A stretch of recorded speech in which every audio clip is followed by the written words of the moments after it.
పొద్దుటూరులోని ఓ private కాలేజ్లో inter చదువుతుంది వైష్ణవి. ఆమె వయసు 17 సంవత్సరాలు.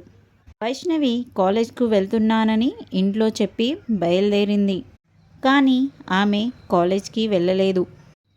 తన ప్రియుడైన లోకేష్తో గండికోటకి వెళ్ళింది.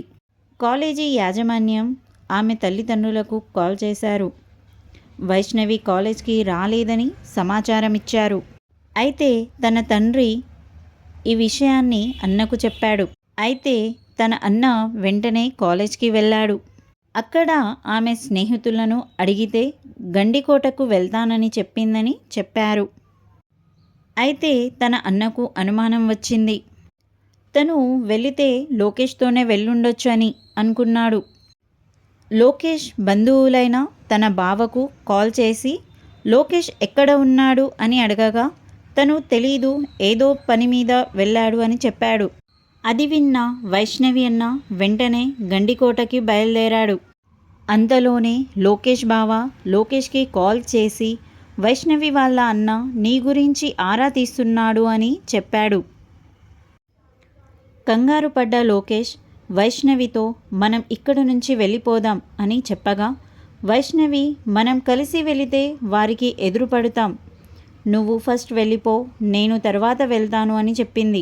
అయితే లోకేష్ అక్కడి నుంచి వెళ్ళిపోయాడు. వైష్ణవి అన్న అక్కడికి వచ్చి తన కోసం వెతకడం స్టార్ట్ చేశాడు.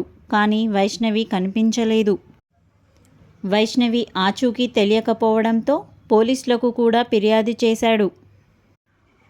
పోలీసులతో పాటు కుటుంబ సభ్యులు కూడా వెతకడం స్టార్ట్ చేశారు. వైష్ణవి చెట్ల పొదల్లో విగతజీవిగా పడి ఉంది. తీరా దగ్గరికి వెళ్ళి చూస్తే చనిపోయి ఉంది. ఆమె శరీరంపై బట్టలు లేవు. అయితే తనను అత్యాచారం చేసి చంపారు అనుకున్నారు. దీంతో పోలీసులు శవాన్ని తీసుకువెళ్ళి పోస్టుమార్టం చేయించారు.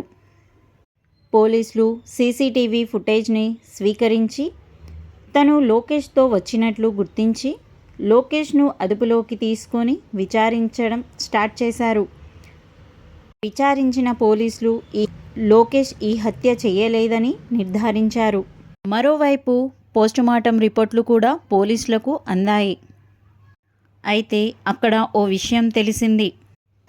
వైష్ణవిపై అత్యాచారం జరగలేదు, కానీ బలంగా ఛాతీ పొట్టపై కొట్టి చంపారు. లివర్ డ్యామేజ్ అయిందని తెలిసింది. అందుకే వైష్ణవి చనిపోయింది. అయితే ఆ బాడీని ముందుగా గుర్తించింది కుటుంబ సభ్యులే. అయితే కరెక్ట్గా ఆ ప్రాంతానికి వెళ్ళి ఎలా గుర్తించారు అనేది పోలీసులకు అనుమానం. దీంతో పోలీసులు ఏ ఒక్కరిని కూడా వదలకుండా విచారణ చేస్తున్నారు. మొదట ఆమె ప్రియుడైన లోకేష్పై అనుమానం కలిగి అతనిని విచారణ చేశారు. కానీ అతని పాత్ర ఏమీ లేదని తేల్చేశారు. కానీ ఎవరు చంపారనేది మిస్టరీ. దీంతో ఆమె సోదరుని పోలీసులు విచారణ చేస్తున్నారు. ఉన్నతాధికారులు స్వయంగా ఈ హత్య కేసుని మానిటర్ చేస్తున్నారు.